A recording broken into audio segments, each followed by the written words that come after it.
I'm Glenn. This is Dave. We're the NCBeerGuys. We drink beer produced here in North Carolina. Provide our reviews of them here on our website and also on our weblog. Don't forget, drink local and keep your beer dollars in North Carolina. We're here tonight on location at the World of Beers in North Hills, and we're sitting with Caleb Churchwell, who's the general manager. Caleb, thanks for being with us. Absolutely, thank you. And this is a segment of our NC Beer Buzz.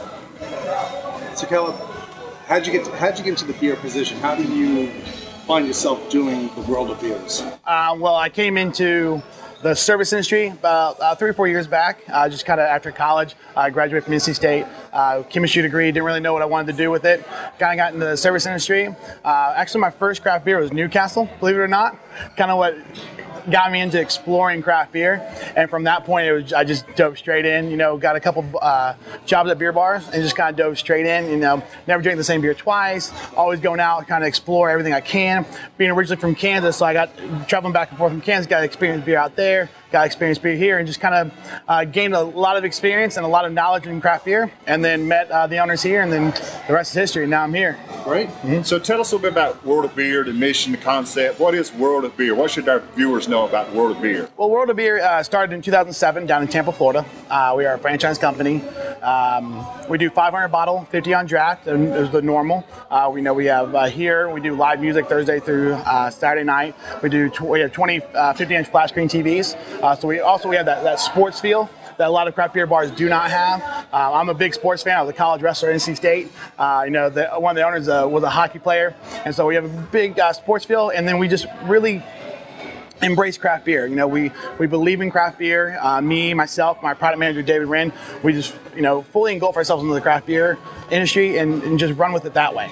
We really believe that craft beer is what it is. It's such a growing market nowadays. We want to let everybody experience it. Not just us, just not you guys. The general public, trying to teach them new knowledge about craft beer.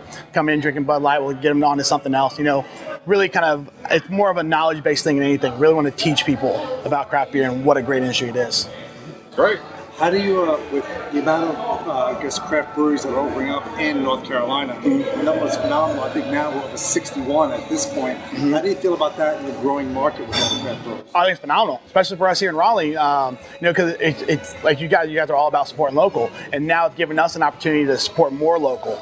In other states there aren't so many breweries, so there's only so much you can really go back into your own economy. And now that we have so many breweries coming here with the new expansions in 2014 with New Belgium, Sierra Nevada, I think it's great because now we're expanding our ability to grab more beer in our local market, so we don't have to reach out everywhere else. Because as you see everything growing with beer festivals, this and that, everything's really starting to become more regional than nationwide. So I think it's great for North Carolina to get so many breweries, just so we can stay in our region here, support ourselves here, and then still grab some stuff around the nation too of other craft breweries that are doing phenomenal beer as well as our North Carolina beers. Now, part of what we know you do, and we want to hear more about that, is you make a real effort to go out and bring in beer that's not easily obtainable here. Absolutely. Like I know you bringing some beer in from Charlotte. Mm-hmm. Tell us about how you go about doing that or deciding what to go out and bring in. Well, really, I was down in Charlotte for the World of Beer opening down there back in March, and I ran into Susie from Noda Brewing Company. And I was telling her, I was like, are you guys coming up to Raleigh at all? When's your projected date to come to our market? That's this and that. And she said, right now we're doing so much in Charlotte, we really can't do it. I was like, well, what if I come down here and pick beer up? Because North Carolina, they distribute themselves, and there's nothing wrong with me driving down there, picking beer up and bringing it back. And they said, if you can do that, we'll sell you beer. And so I got with Susie. We made our first trip down there about 3-4 weeks ago. Brought back some Noda beer, kind of giving Raleigh, a sense of what's happening else in the state that they haven't experienced yet. And so we're also doing another trip on Wednesday. We're going to go down and pick up Noda, Four Friends, Old Meck, and Birdsong. Right. So we're hitting 4 Charlotte breweries this Wednesday, and we'll put them all on draft on Thursday afternoon.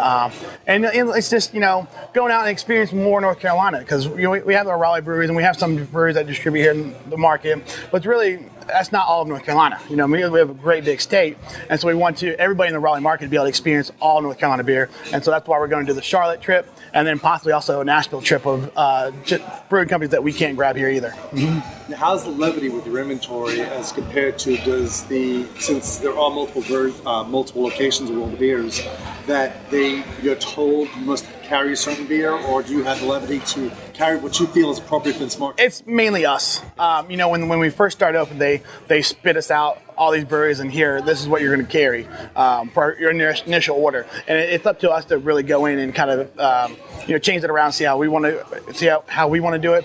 They help us build our coolers. Of course, we have 500 bottles in the cooler, so it's really hard for one person to do it. So they help us do that.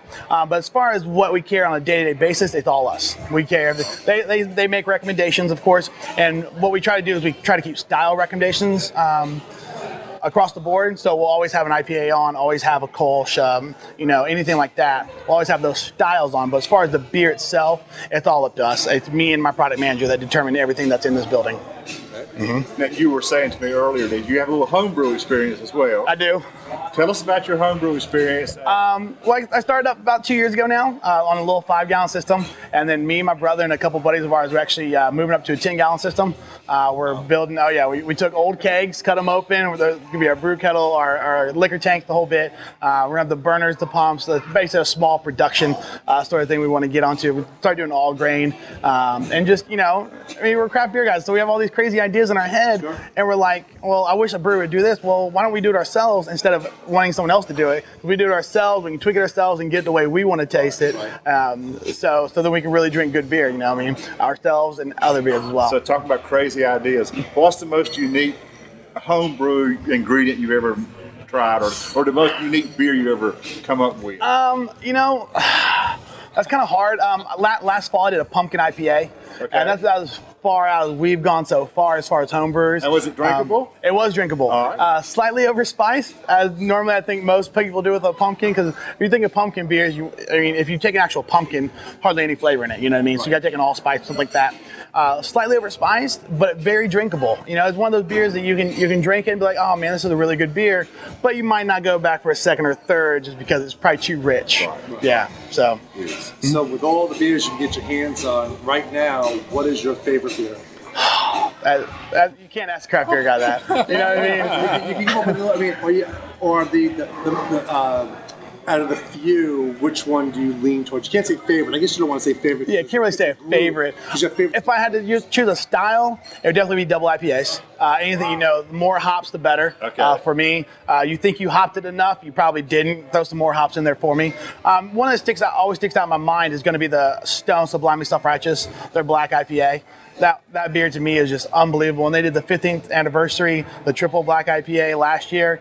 That's just a big, bad beer. And that's what I want for my beers. I want something to offend me. You have all these beers out there that are real easy drinking, that's great and all, and they're great beers, stylistically phenomenal, that whole bit. But I want something to offend me. I want to drink something and be like, oh, wow. You know what I mean? Something like that. Get your attention. Yeah, that's what I want from my beer on all spectrum. But most importantly, use IPAs and double IPAs. I just want to be a big hot monster, and that's it. You know what I mean? That's what I look for in my beer. Mm-hmm. We appreciate you being with us today, Caleb. Absolutely.